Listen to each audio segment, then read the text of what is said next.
Madhya Pradesh police में तैनात एक सब इंस्पेक्टर दरअसल उसके परिवार में एक लड़की की शादी होती है। उस शादी में शामिल होने के लिए वो छुट्टी लेकर घर आता है। 22 मई 2017 को शादी होती है। पूरा दिन काम करता है, पूरी रात काम करता है। अगली तारीख जब आती है 23 मई 2017, तो अपनी पत्नी से कहता है कि मैं बहुत बुरी तरह से थक चुका हूँ, आराम करना चाहता हूँ, मैं जाकर अपने कमरे में आराम कर रहा हूँ। रात के लगभग 10:30 बजे के आसपास का वक्त हो रहा था। इसी बीच में उसका बड़ा बेटा अपनी पत्नी के साथ घर में आता है और घर में आने के बाद सीधा ही वो कमरे में जाता है। पिता आराम से सोए हुए थे और वो इसी बीच में बंदूक निकालता है, गोली मार देता है अपने पिता के सर में। जैसे वो गोली मारता है तो उसकी पत्नी ने विरोध किया कि तुम ये सब क्या कर रहे हो। तभी उसने अपनी पत्नी को बहुत बुरी तरह से मारना पीटना शुरू कर दिया और मौका पाता है फिर से 3 गोलियां अपने पिता के सर में मार देता है। इस वक्त में उसकी जो माँ थी वो रसोई में खाना बना रही थी। माँ ने जैसी गोलियों की आवाज सुनती है दौड़कर मौके पर आती है। इसी बीच में वो अपनी माँ पर भी गोली चला देता है। हालांकि माँ तो अपनी जान बचा लेती है। इसी बीच में जो उसका छोटा भाई होता है वो भी दौड़ता हुआ कमरे की तरफ आता है, देखता है कि पिता की हत्या कर दी गई है, उनको एक के बाद एक कई गोलियां मार दी गई हैं। जैसे उसने अपने भाई को रोकने की कोशिश की तो उसने अपने भाई पर भी गोली चला दी। भाई ने भी हालांकि किसी तरकीब से अपनी जान बचाई, लेकिन वो गोली छूते हुए भाई को लग जाती है। आखिरकार भाई और माँ अपनी जान बचाने के लिए इधर उधर छुप जाते हैं। वो लड़का घर के बाहर जाकर जम जाता है, खड़ा हो जाता है और वो इंतजार कर रहा था कि कब उसका भाई, कब उसकी माँ आएगी, वो उनको भी ऐसे ही मारेगा जैसे क्या पिता को मारा है। हालांकि पुलिस के आने से पहले वो वहां से भाग जाता है, लेकिन कुछ वक्त बीत जाता है। आखिरकार पुलिस उसे पकड़ लेती है। बात अदालत तक पहुंचती है, अदालत उसको सजा सुनाती है और इस घटनाक्रम को 7 साल का समय बीत जाता है। 7 साल बाद एक बार फिर से इतिहास अपने आप को दोहराता है और जब दोहराता है तो एक और कत्ल होता है। उस कत्ल को कैसे कत्ल हुआ, क्यों हुआ, किसने किया, आज की इस कहानी के माध्यम से ये भी जानने की कोशिश करेंगे। साथ ही ये भी जानने की कोशिश करेंगे मध्य प्रदेश पुलिस में उस सब इंस्पेक्टर की हत्या क्यों होती है, उसके पीछे की कहानी क्या है। आदाब, नमस्कार, सत श्री अकाल। मैं उस्मान सैफी। आज की जो सच्ची घटना मैं आपको सुनाने जा रहा हूं, ये सच्ची घटना है मध्य प्रदेश का एक जिला है शिवपुरी।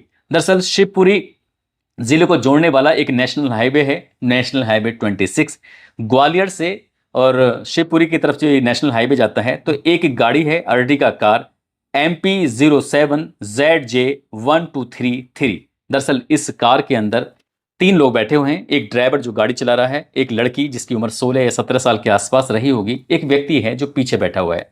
ये बात कर रहा हूं 23 जुलाई 2025 की रात लगभग 10:30 बजे के आसपास। जैसे ही इस नेशनल हाईवे 26 पर नया गांव तिराहा आता है, तभी वो लड़की कहती है कि मुझे बहुत तेज टॉयलेट आ रहा है, गाड़ी रोक लीजिए। गाड़ी रोकने के लिए ड्राइवर से वो फोर्सली कहती है। ड्राइवर कहता है कि मैडम आप परेशान कर रहे हैं, अभी हमने सतनबाड़ा के पास जो सीएनजी है वहां पर सीएनजी भरवाई थी, तो आप आराम से वहां भी टॉयलेट कर सकती थी। उसने कहा कि मुझे तो अभी आया है। उसने कहा कि अभी 10 मिनट से ज्यादा का भी समय नहीं हुआ है, आप रुक जाइए, थोड़ा आगे रोक लेंगे। लेकिन लड़की जिद पकड़ लेती है, कहती है कि मुझे यही करना है। आखिरकार गाड़ी रोकी जाती है। जैसे ही गाड़ी रुकती है, लड़की थोड़ा अंधेरे में जाकर अपने टॉयलेट करना शुरू कर देती है। इसी बीच में एक बाइक पर 2 बदमाश आते हैं और बदमाश आने के बाद कार के पास आते हैं। जैसे ही कार के शीशे पर नॉक करते हैं, पीछे जो व्यक्ति बैठा हुआ है उसने जैसे ही शीशा नीचे किया, एक के बाद एक 4 गोलियां चलती हैं। पहली गोली जो कि गर्दन पे आके लगती है, दूसरी गोली जो कि सीने पर आके लगती है, तीसरी गोली भी आकर सीने पे लगती है, चौथी गोली होती है जो सीधे हाथ पर आके लगती है। इस बीच में बाइक सवार मौका पाते हैं, यहां से भाग जाते हैं और इसी बीच में एक और कार आती है और कार आने के बाद वो रुकती है। जो लड़की अभी टॉयलेट करने के लिए इस कार से उतरी थी, वो जाकर उस कार में जाकर बैठ जाती है। कार चली जाती है। यहां पर जो ड्राइवर होता है भगत सिंह, वो अकेला रह जाता है। हालांकि चीखता है, चिल्लाता है, उसने अपनी तरफ से जो प्रयास कर सकता था वो प्रयास किए, लेकिन वो प्रयास उसके असफल हो जाते हैं, कोई कारगर साबित नहीं होते।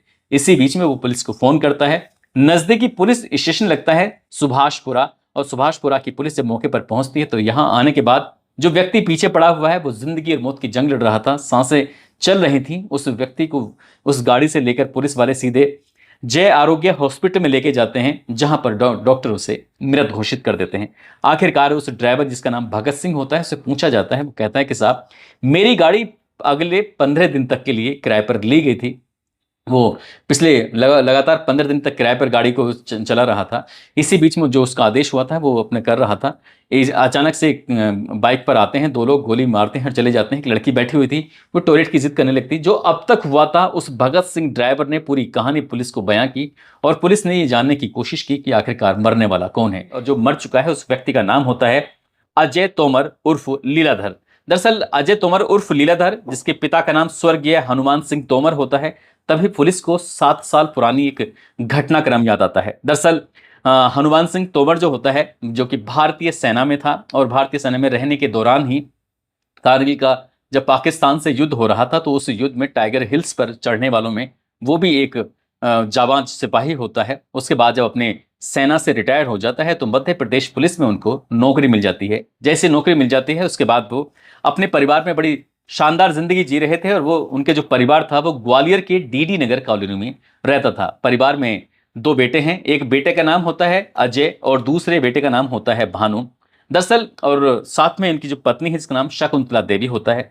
जो बड़ा बेटा बेटा है वो शुरू से थोड़ा सा उद्दंडी है, पिता के जो रास्ते पर वो चलता नहीं है, पिता की बातें वो मानता नहीं है। पिता जहां जहां से रोकने की बात करते हैं वहां पर वो जानबूझकर जाता है। इसलिए पिता, जैसे जैसे वक्त आगे बढ़ रहा था, वैसे वैसे पिता ने उसे अपनी संपत्ति से, अपने आप से एक तरह से पूरी तरह से बेदखल कर दिया। और बेदखल करने के बाद, हालांकि वो शादीशुदा होता है, उसकी पत्नी प्राइवेट स्कूल में एक टीचर भी होती है, एक बेटी भी पैदा हो जाती है। वो किराए पे मकान में रहता है, इसका किराए का मकान है आदित्यपुरम में। वो बार बार घर आता है और आने के बाद कहता है कि मुझे सिर्फ एक कमरे की ही जमीन दिलवा दो ताकि किराए से मेरा पीछा छूट जाए। लेकिन पिता कहता है कि तुम मेरी बात नहीं मानते। पिता, क्योंकि उसका सब इंस्पेक्टर है पिता, और वो बार बार मना कर देता है कि मैं अब तुम्हें अपनी जमीन में से, अपने हिस्से में से तुम्हें कुछ भी नहीं दूंगा। इसी बात को देखते हुए पिता और पुत्र में काफी समय से मनमुटाव चल रहा था। वो बार बार जमीन में हिस्सा मांगता था और पिता साफ इनकार कर दिया करता था, क्योंकि कहता था कि जो मैं तुमसे कहूंगा तुम उसका उल्टा करोगे, मैं तुम्हें जमीन दे दूंगा तो तुम जमीन को बर्बाद कर दोगे, इसलिए मैं तुम्हें कुछ भी नहीं दूंगा। इस तरह की बात थी।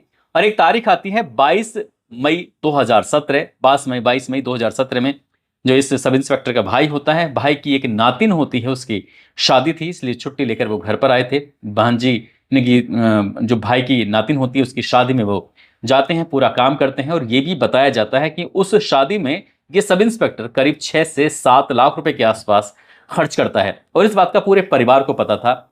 एक लड़की और थी घर परिवार में जो कि इसकी आर्थिक स्थिति अच्छी नहीं थी, उसकी शादी समारोह में भी लगभग 50,000 रुपए के आसपास खर्च किए जाते हैं। लेकिन बेटे को वो फूटी कोड़ी नहीं देता था, बेटे को वो जमीन में हिस्सा मांगता था तो कुछ भी नहीं देता था, क्योंकि उसका बेटे से मन नहीं लगता था। और बेटा जो करता था वो पिता की बातों के बिल्कुल अपोजिट करता था। जो भी पिता कहता था उसकी बात मानता ही नहीं था। अब ये तारीख थी 23 मई 2017 की रात, लगभग 10:30 बजे के आसपास। सब इंस्पेक्टर अपनी पत्नी से कहकर सोया था कि मैं बहुत थक चुका हूं, मैंने शादी में बहुत सारा काम किया है, इसलिए मुझे परेशान मत करना।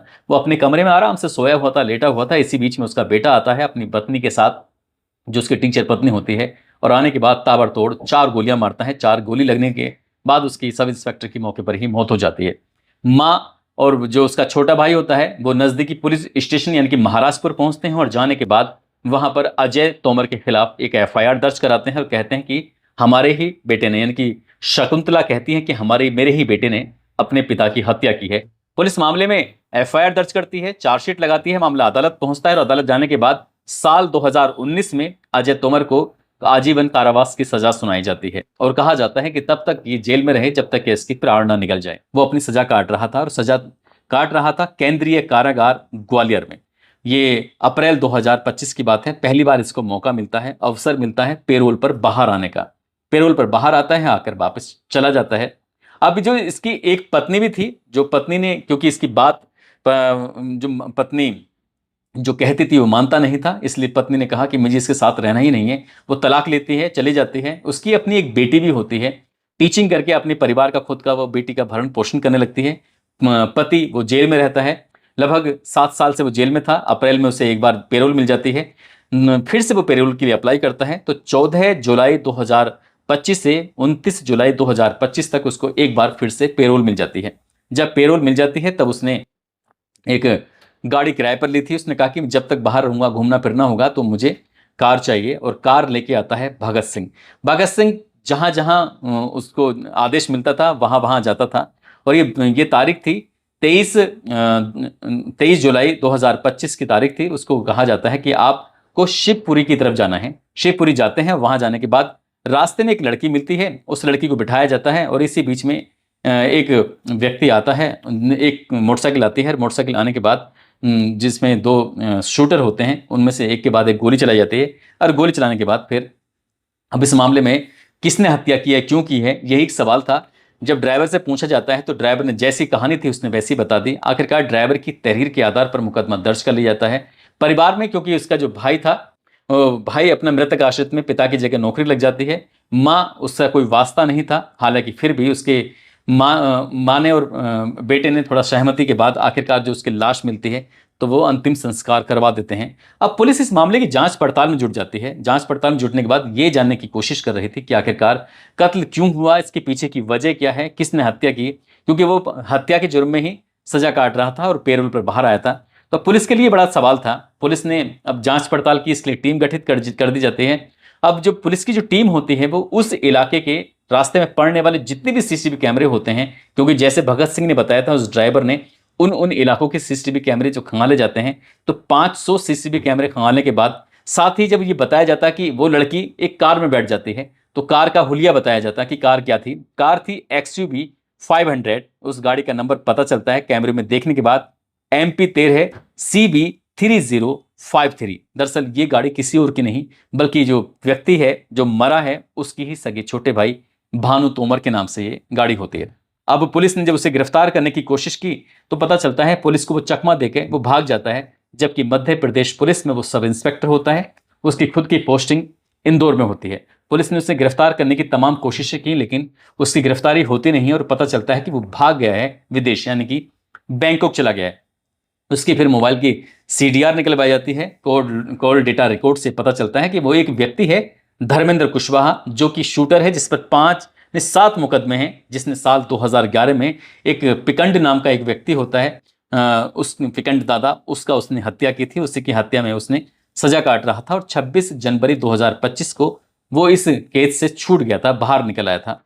आखिरकार पुलिस ने उस व्यक्ति की तलाश करना शुरू किया है और तलाश करने के बाद पता चलता है कि पुलिस के वो हत्या चढ़ जाता है। तब पुलिस उससे सख्ती से पूछताछ करती है तो वे कहानी सुनाता है। दरअसल 26 जनवरी 2025 को जैसे ही वो जेल से बाहर निकलता है, जेल से बाहर निकलने के बाद पिछले काफी समय से वो जेल में था, तो इसी बीच में वो इंस्टाग्राम पर वो अपलोड करता है कुछ पिक्चर, कुछ फोटोग्राफ, और ये मैसेज देने की कोशिश करता है कि देखो मैं छूट कर बाहर आ चुका हूं।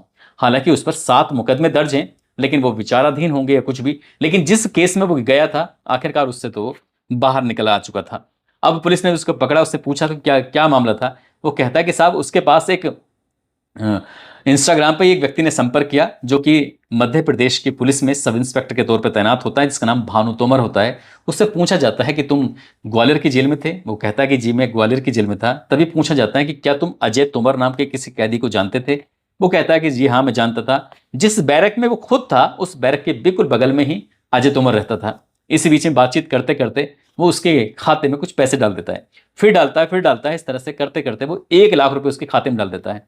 वो पूछा जाता है कि साहब मुझसे कुछ काम है जो तुम लगातार पैसे दे रहे हो। वो कहता है कि एक काम है और जब काम का वक्त आएगा तो मैं तुमसे बोल दूंगा। आखिरकार वो वक्त भी आने वाला था और इसी बीच में जो ये तोमर होता है, भानु तोमर, एक और लड़का होता है जिसका नाम मुकेश तोमर होता है, उससे भी कांटेक्ट करता है। हालांकि वो रिश्तेदारी कनेक्शन में था, उससे बातचीत करता है और बातचीत करने के बाद वो प्लान करता है कि क्या करना चाहिए, कैसे करना चाहिए। ये मालूम था उसको क्योंकि उसने पेरोल के लिए अप्लाई किया था और 14 तारीख को वो पेरोल से बाहर निकलता है। 29 तारीख को उसको वापस जाना था। इसी बीच में ये पूछा जाता है कि आखिरकार वो अपने भाई का मर्डर कराना चाहता है, इसके पीछे कोई कारण बताओ कि कैसे मर्डर किया जाए। वो कहता है कि जो तुम्हारा भाई है वो लंगोट का कच्चा है, यानी कि उसे अगर लड़की दिखा भी दो ना तो एकदम वो पागल हो जाता है। जैसे ये बात सुनी जाती है, क्योंकि उसकी सब इंस्पेक्टर की पोस्टिंग होती है वो इंदौर में होती है, उसके कॉन्टैक्ट में एक लड़की आती है। बताया जाता है कि वो लड़की कॉल गर्ल होती है। हालांकि उसकी उम्र ज़्यादा नहीं होती, 16 साल या 17 साल के आसपास होती है। वो उस लड़की से कॉन्टैक्ट करता है और लड़की से कॉन्टैक्ट करने के बाद पता चलता है कि वो लड़की एक गैंगरेप के आरोप में जो बाल सुधार गृह होता है वहाँ पर जाती है, लेकिन कुछ समय रुकने के बाद वहाँ पर वो मौका पाती है और भाग जाती है। हालांकि ये लड़की को जो पकड़ लेता है, उससे बातचीत करता है, उससे कहता है कि तुम्हें मेरा एक काम करना पड़ेगा।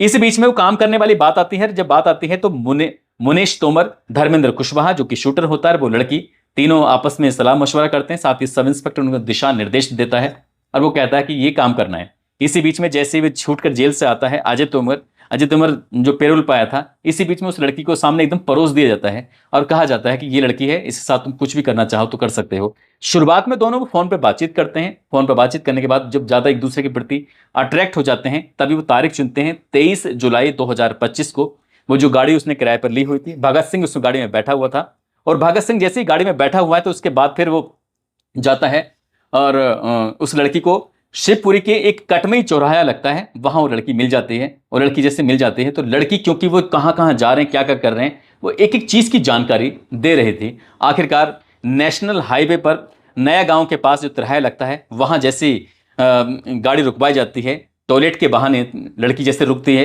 तो इसी बीच में बाइक पर शूटर आते हैं, और शूटर आने के बाद तुरंत ही गोली मारकर उसकी हत्या कर देते हैं। लेकिन जो बाइक आराम से निकल जाती है और पुलिस इस मामले की जांच पड़ताल करती है, तो पता चलता है कि सगा छोटा भाई जिसको मृतक आश्रित में नौकरी मिल जाती है, दरअसल उसी ने ही अपने बड़े भाई की हत्या कराई थी। लेकिन हत्या के पीछे के जो कारण पता चलते हैं वो ये हैं कि या तो जमीन को लेकर विवाद वगैरह चल रहा था, क्योंकि वो जब जेल से जैसे पैरोल पर आता है तो वो अपने भाई से हिस्सा मांग रहा था, और भाई उसका हिस्सा नहीं देना चाहता था। ये भी दावा किया जा रहा है कि जब पिता ने ही हिस्सा नहीं दिया तो भाई ने भी साफ इनकार कर दिया था कि हम भी कोई हिस्सा नहीं देंगे। साथ ही दूसरी बात ये भी चल रही है क्योंकि उसने अपने पिता की हत्या का बदला लिया है।